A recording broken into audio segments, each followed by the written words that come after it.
दोस्तों, रोज़ाना कहानी में आप सभी का स्वागत है। आज की कहानी प्यार का मिलन। दोस्तों, कहानी से पहले दो लाइन।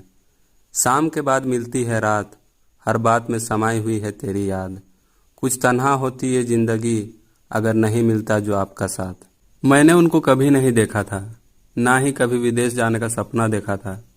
मैं तो बस आगे पढ़ना चाहती थी, पर माँ पापा मेरी शादी करवाना चाहते थे।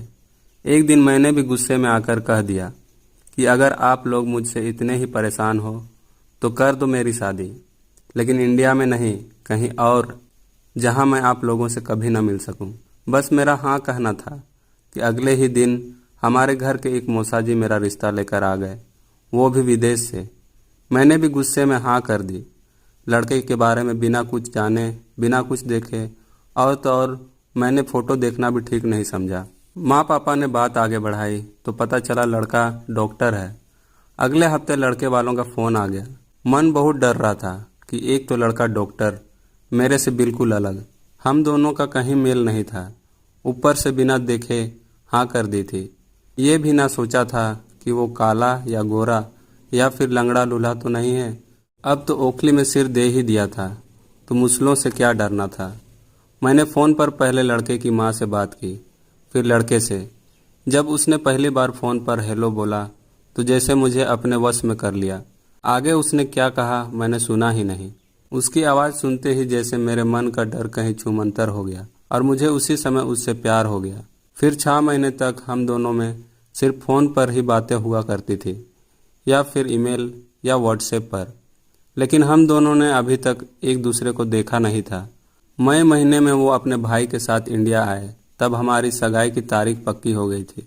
तब सगाई से एक दिन पहले मैंने उन्हें देखा, पर शर्म और संकोच के मारे मुंह से कुछ बोल नहीं पा रही थी। वो जैसे मेरे मन की बात तक समझ गए थे, इसलिए पहले मेरे भाई से बात की, फिर मुझसे।